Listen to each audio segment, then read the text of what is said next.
आराधना degree college के YouTube platform में आप सभी का स्वागत है। आज अपन भूकंप के जो कारण हैं उसके बारे में पढ़ेंगे। तो जो भूकंप एक ऐसी प्राकृतिक आपदा है जिसके विषय में भविष्यवाणी करना शायद संभव नहीं होगा। तो जो भूकंप है वो पृथ्वी के आंतरिक भाग में उत्पन्न होता है, तो उसके पीछे अलग अलग जो कारण हैं उनको बताया जाता है। उसमें से कुछ ऐसे स्पेसिफिक जो रीजन है या कारण है वो इस प्रकार से है। तो 7 प्रमुख जो कारण है उसको भूकंप के की उत्पत्ति के लिए प्रमुख रूप से जिम्मेदार है वो माना जाता है, जिसका अपन एक एक करके उसका अध्ययन करेंगे। तो उसमें एक बार जो मुख्य रूप से जो कारण है 7 उसको देखते हैं। पहला जो कारण है भूकंप की उत्पत्ति का है वो ज्वालामुखी की क्रिया, यानी जहाँ पे ज्वालामुखी की क्रिया घटित होती है वहाँ पे भूकंप आने की संभावना सबसे ज़्यादा है वो रहती है।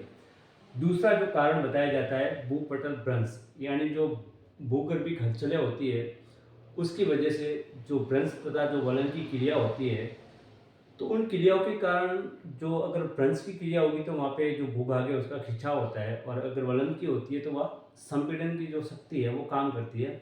तो इन दोनों वजह से भी है वो भूकंप की उत्पत्ति होती है, और ये भूकंप के कारणों में मुख्य रूप से कारण है वो माना जाता है।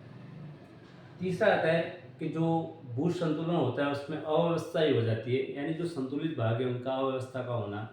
उसके बाद चौथा कारण होता है जो जल की अथाह राशि होती है, जैसे बड़े बड़े जलाशय होते हैं या जो बड़े बड़े बांध है उसके अंदर पानी के भराव के कारण जो चट्टानों के नीचे की जो स्ट्रक्चर होता है या संरचनाएं होती है उसमें कुछ कभी कभार बदलाव हो जाता है, तो उसकी वजह से भी भूकंप आने की संभावना रहती है। ऐसा भारत के महाराष्ट्र के अंदर जो है कोयना का भूकंप और जो लातूर का भूकंप है, कोयना 1967 और लातूर 1993 का भूकंप है, उसके पीछे इसी जलीय भार है वो उसका कारण है बताया जाता है। खैर इसके विषय में अलग अलग व्यक्ति है, उनकी अलग अलग अपनी राय है। उसके बाद है भूपटल में जो संकुचन होता है उस वजह से भी होता है, यानी जो भूपटल है उसके अंदर खिंचाव होता है, तनाव होता है, उस वजह से भी होता है। और गैसों का जो फैलाव होता है उस वजह, यानी पृथ्वी के आंतरिक भाग से जो गैस है जैसे जैसे कम हो रही है तो अपन कहते हैं कि जो विकिरण की क्रिया होती है या संचालन की क्रिया होती है उससे जो एनर्जी निकलती है तो जो भूभाग है वो लगातार सिकुड़ता जा रहा है, उस वजह से भी है उसकी जो भूकंप की उत्पत्ति का कारण बताया जाए।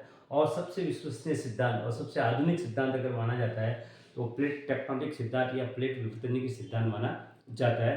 तो उसको अपन एक एक करके विस्तार से अध्ययन करें। आज की जो क्लास रहेगी वो मुख्य रूप से अपन भूकंप के जो 2 कारण है ज्वालामुखी की क्रिया और भूपटल भ्रंश है उसके बारे में पढ़ेंगे।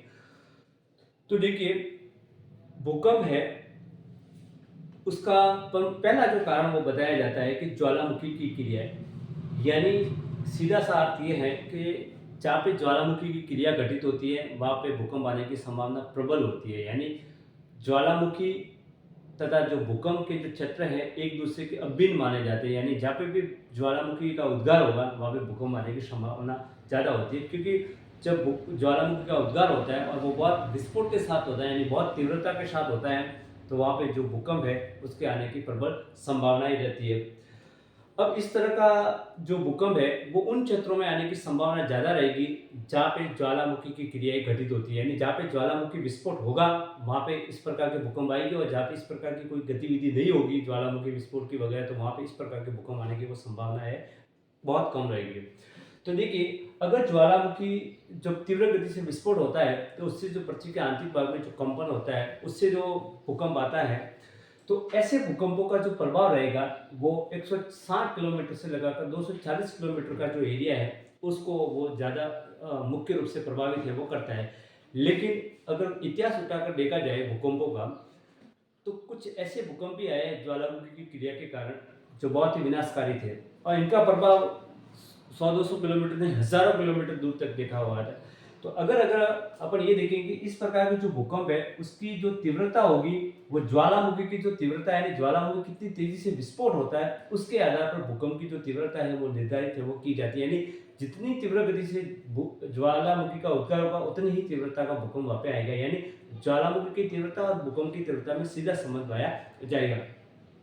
अब इसका एक उदाहरण देखते हैं कि जो ज्वालामुखी का क्रिया का जो मुख्य जो उदाहरण माना जाता है जिसकी वजह से भूकंप आया था 1883 के अंदर जो सुंदर जल डमरू है जो जावा और सुमात्रा के मध्य है, वहाँ पे एक द्वीप है, करकोटोवा का द्वीप। इस द्वीप के ऊपर 1883 के अंदर जो भयंकर जो ज्वालामुखी एक ज्वालामुखी था, उसका भयंकर विस्फोट होने के कारण इस ज्वालामुखी का प्रभाव 100-200 किलोमीटर नहीं, यानी जावा और सुमात्रा से लगभग 12,000 किलोमीटर 12,800 किलोमीटर दूर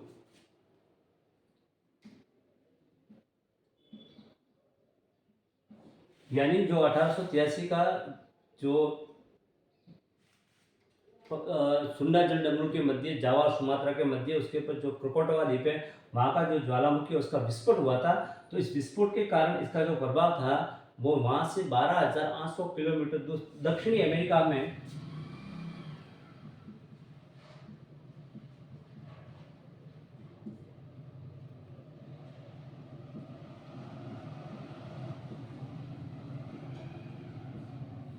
यानी इस भूकंप का जो प्रभाव था वो जो ज्वालामुखी के विस्फोट से आया था, उसका प्रभाव जावा सुमात्रा से 12,800 किलोमीटर दूर दक्षिणी अमेरिका में जो हॉर्न अंतरिप है वहाँ तक इसका प्रभाव दिखाई दिया था।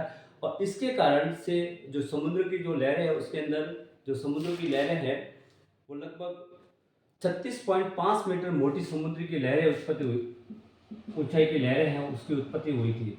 यानी जो 12,800 किलोमीटर दूर जो जगह है दक्षिण अमेरिका में हॉर्न अंतरिप, वहाँ पे समुद्र में इस भूकंप की वजह से 36.5 मीटर की ऊंची जो लहरें हैं उसकी उत्पत्ति हुई थी। तो बहुत बड़ी मात्रा में जन और धन की हानि हुई थी। यानी इतना विस्फोट, इतना भयंकर ज्वालामुखी का विस्फोट हुआ था, तो उसका जो प्रभाव है वो लगभग 12,800 किलोमीटर दूर था। तो अपने एक आइडिया लगा सकते कि कितना विनाशकारी भूकंप होगा। और इसके प्रभाव के कारण समुद्र के अंदर 36.5 मीटर ऊंची लहरें हो गई थी। तो जो तटीय इलाका है, जो कोस्टल रीजन था, उसको सर्वाधिक प्रभावित किया था। ऐसा का ऐसा प्रभाव है, एक 1968 के अंदर जो सिसिली द्वीप है इटली के अंदर, यानी 1968 में इटली के जो सिसिली द्वीप में एटना ज्वालामुखी है, ज्वालामुखी का नाम एटना है, इसके विस्फोट के कारण भी बहुत बड़ी मात्रा में जन और धन की हानि हुई थी। जो सिसिली द्वीप है, इस एटना ज्वालामुखी के फटने के कारण बहुत बड़ी मात्रा में जो भूकंप आया था, उस वजह से काफ़ी मात्रा में जन और धन की हानि हुई थी। तो कुल मिलाकर जब ज्वालामुखी का बहुत तीव्रता के साथ विस्फोट होता है तो बहुत भयंकर जो भूकंप है उसको अनुभव किया जाता है। तो इतिहास के अंदर ये बहुत दो सबसे बड़े विनाशकारी भूकंप माने जाते हैं, जिसकी उत्पत्ति किससे हुई थी? ज्वालामुखी की क्रिया से हुई थी, ज्वालामुखी के फटने से हुई थी। दूसरा जो बड़ा कारण बताया जाता है भूपटल भ्रंश। इसमें क्या होगा कि जब भूगर्भीय घनचरें होती है तो उसमें मुख्य रूप से भ्रंश, फॉल्ट तथा वलन या फॉल्ट का जो है उसकी उत्पत्ति होती है। यानी जब भूगर्भीय घनचर होती है तो उसमें दो प्रकार की क्रिया होती है, भ्रंश और वलन की क्रिया। भ्रंश की क्रिया के कारण क्या होती है? भ्रंश में क्या होती है, जो चट्टानें होती है, जो भूभाग होते हैं या भूखंड होते हैं, वो एक दूसरे के विपरीत दिशा में खींचते हैं। यानी जो चट्टानें हैं वो एक दूसरे को विपरीत दिशा में खींचने का प्रयास करती है। तो वहाँ पे जो तनाव लगता है, उस तनाव के कारण क्या होता है, जो भूभाग है वो उसका कहने का मतलब है कि वो दूर हट जाता है। तो उस वजह से भी भूकंप है वो आते हैं। या फिर क्या होता है कि इसके विपरीत होकर दो चट्टानी या दो बड़े चट्टानी टुकड़े होते हैं या जो चट्टानी भूभाग होते हैं या भूपटल होता है, वो एक दूसरे के सामने की ओर गति करते हैं। तो वो एक दूसरे के ऊपर चढ़ने का प्रयास करते हैं। तो वहाँ पे वलन की उत्पत्ति होती है। इसीलिए अपन देखते हैं कि अधिकांश जो भूकंप की क्रिया होती है वो नवीन वलित पर्वतीय क्षेत्रों में पाई जाती है। यानी नवीन वलित पर्वतीय क्षेत्र होगा वो भूकंप का सर्वाधिक सक्रिय क्षेत्र है वो माना जाता है, क्योंकि वहाँ पे जो वलन की क्रिया होती है यानी जो मोड़ पड़ते हैं या फोल्डेड होते हैं उस वजह से। इसीलिए अगर अपन थोड़े उदाहरण के लिए हम समझते हैं तो भारत के अंदर सर्वाधिक जो भूकंप की दृष्टि सक्रिय क्षेत्र है वो हिमालय क्षेत्र, क्योंकि हिमालय क्षेत्र है वो नवीन वलित पर्वतीय क्षेत्रों में माना जाता है। इसमें दुनिया की जो बड़ी बड़ी पर्वतमाला है वो सब नवीन वलित पर्वत क्षेत्रों में गिनी जाती है। जैसे उत्तरी अमेरिका में रॉकी, दक्षिणी अमेरिका में एंडीज, अफ्रीका में एटलस, यूरोप में आल्पस, उसी तरह से ऑस्ट्रेलिया में ग्रेट डिवाइडिंग रेंज, एशिया के अंदर है हिमालय पर्वतीय क्षेत्र। तो ये जितने भी नवीन वलित पर्वत क्षेत्र हैं वो सभी मोड़दार पर्वत है या वलित पर्वत है, इसलिए इन एरिया के अंदर भूकंप आने की प्रबल बहुत संभावना होती है। उसके बाद अगर देखिए तो जो संपीड़न तथा जो वलन की जो संपीड़न की जो क्रिया होती है उससे वलन होता है, जो तनाव होता है उससे भ्रंश होता है। तो इस वजह से भी जो भूकंप आने की वो संभावना ज़्यादा होती है। उसी तरह से अफ्रीका में जो महान दरारी घाटी है, ग्रेट रिफ्ट वैली है, उसके सारे भी भूकंप आने की संभावना वो ज़्यादा रहती है, क्योंकि जहाँ पे भी भ्रंश होगा वहाँ पे भी भूकंप आने की संभावना ज़्यादा होती है। और जहाँ पे वलन की क्रिया होगी और वलित पर्वत होंगे, वहाँ पे भूकंप आने की संभावना ज़्यादा होती है, क्योंकि ये जो भूभाग है वो लगातार है, उसके अंदर मूवमेंट है वो होती रहती है, चाहे वो खिंचाव की वजह से हो या संपीड़न की वजह से हो। उसी तरह से एक उदाहरण के रूप में देखिए तो 1967 का जो कोयना का भूकंप था, कोयना महाराष्ट्र के अंदर है, तो वहाँ का जो भूकंप आया था उसके पीछे का जो कारण बताया गया, तो जो अरब सागरीय घाटी है उसका जो निर्माण के कारण जो पश्चिमी भाग है वो अव्यवस्थित हो गया था। यानी जो कोयना का जो भूकंप आया था 1967 के अंदर महाराष्ट्र के अंदर, उसके पीछे का सबसे बड़ा कारण बताया जो अरब सागरीय भाग है उसका जो पश्चिमी घाटी है वो अव्यवस्थित है, उसका जो किनारा है उसके अंदर क्या कुछ हलचल हो गई थी, उस वजह से भूकंप आया था।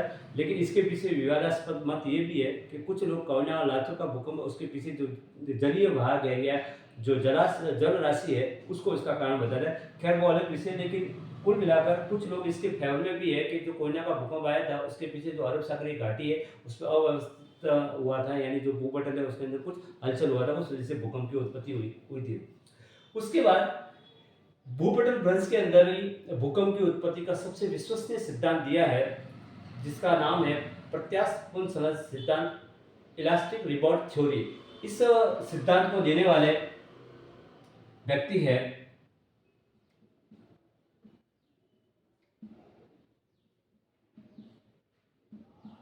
एस एफ रीड मोने। यानी प्रत्यास्थ संलग्न सिद्धांत जो भूकंप की उत्पत्ति से संबंधित है वो किसने दिया? एस एफ रीड मोने ने दिया। एस एफ रीड मोने ये बताते हैं कि एक जो सेल होती है, जो चट्टानें होती है, उसकी जो प्रवृत्ति होती है वो एक रबड़ की भांति होती है। रबड़ की भांति कैसे? क्योंकि सेल होती है वो एक सीमा तक तो जो दबाव होता है, जो भार है उसको सहन कर लेगी। जैसे अपन एक रबड़ होता है उसको अगर पकड़ के दोनों साइड से अगर खींचते हैं तो वो एक सीमा तक उसका जो है फैलाव होता जाएगा, और ज़्यादा उसको खींचोगे तो वो बीच में टूट जाएगा। तो सेलें क्या होती है कि वो एक सीमा तक भार या दबाव को तो सहन कर देगी, उससे ज़्यादा होगा तो वो सेलें वहाँ से क्या हो जाएगी? टूट जाएगी। तो जहाँ तक उसकी सीमा है सेलों की, उस तक तो वो उसका जो भार है उसको सहन करेगी, लेकिन उसकी सीमा से ज़्यादा अगर होगा तो वहाँ से वो टूट जाएगी। तो जो प्रत्येक के आंतरिक भाग की जो एनर्जी है वो चट्टानों के हटने के कारण वहाँ से बाहर निकल जाएगी, तो उससे जो है भूकंप की उत्पत्ति होती है। तो ये भूकंप की उत्पत्ति के लिए बहुत ही महत्वपूर्ण सिद्धांत माना जाता है हेसे ब्रेड का प्रत्यास्थ संलग्न सिद्धांत, इलास्टिक रिबॉर्ड थ्योरी। यानी जो सेलें होती है वो रबड़ की भांति उसकी जो प्रवृत्ति होती है, स्वभाव होता है, तो एक सीमा तक तो वो क्या सहन कर लेगी, उससे ज़्यादा होगा तो उसको सहन नहीं करवाएगी, तो वो बीच में से क्या हो जाएगी? टूट जाएगी। उससे जो पृथ्वी के आंतरिक भाग की जो एनर्जी है वो बाहर की ओर निकलेगी और उससे बहुत बड़े भूकंप की उत्पत्ति है वो हो सकती है। अब इससे जो इस तरह का इन्होंने लॉजिक दिया है ऐसे प्रिंट बॉडी ने, उसके कारण उसके तथ्यात्मक रूप से अगर देखा जाए तो 1872 का जो यूएसए के अंदर जो कैलिफोर्निया का भूकंप था उसका कारण भी जो विशाल दरारी घाटी है उसकी वजह से आया था। यानी जो ब्रंसन की क्रिया होती है, जो शैलें होती है उसमें एक दूसरे से विपरीत दिशा में जब गमन करती है तो वहां पे ब्रंस बनता है। तो 1872 में जो कैलिफोर्निया का भूकंप था उसके पीछे सबसे बड़ा कारण माना जाता है कि उस जगह पे दरारी घाटी का निर्माण होता है। ब्रंसन की क्रिया होने के कारण जो भूभाग है, दो भूभाग थे वो हट गए, इसी कारण जो विनाशात्मक जो भूकंप है उसकी उत्पत्ति हुई थी। उसी तरह से 1906 के अंदर कैलिफोर्निया में जो भूकंप आया था, दूसरा 1872 का भूकंप भी कैलिफोर्निया में था और 1906 का भूकंप भी कैलिफोर्निया में आया था। ये क्या था कि जो एक दरारी रेखा थी, यानी जो ब्रंस घाटी थी, उसके सारे एक विशाल जो भूखंड है उसका क्या हो गया था? खिंचाव हो गया था। उसके खिंचाव के कारण वो कितना खिंचाव हो गया था? बहुत बड़ी मात्रा में खिंचाव हुआ था, यानी इसका प्रभाव इतना जबरदस्त था उस दरारी घाटी के सारे जो भूभाग खिंचता था वो लगभग 640 किलोमीटर दूर खिसक गया था। तो ये वहाँ पे जो 640 किलोमीटर का एरिया है वहाँ पे एक जो ब्रंश का निर्माण हुआ था जो बहुत फेमस माना जाता है, सेंट एंड्रियास ब्रंश का निर्माण। यानी कहने का मतलब ये होगा कि कैलिफोर्निया के अंदर जो सेंट एंड्रियास ब्रंश है उसका जो निर्माण हुआ था एक विशाल दरारी घाटी के सारे जो भूभाग खिसका था उसकी वजह से 640 किलोमीटर का लंबा एक सेंट एंड्रियास ब्रंश का निर्माण हुआ था। तो कुल मिलाकर ये दो ऐसे कारण थे भूकंप की उत्पत्ति में जो बहुत महत्वपूर्ण माने जाते हैं। वैसे तो भूकंप के बारे में किसी भी भविष्यवाणी करना शायद संभव नहीं होगा, लेकिन कुछ ऐसे कारण हैं जब भूकंप आ जाता है उसके बाद उस कारणों का पता लगाया जाता है। तो ये मुख्य जो कारण है उसमें से ये अलग अलग बताए जाते हैं, जिसमें 7 कारण है, उसके 2 को अपने विस्तृत रूप से पढ़ा है। जैसे अपनी अगली क्लास होगी तो उसके आगे के जो कारण है उसको एक एक करके पढ़ेंगे। तब तक के लिए थैंक यू सो मच।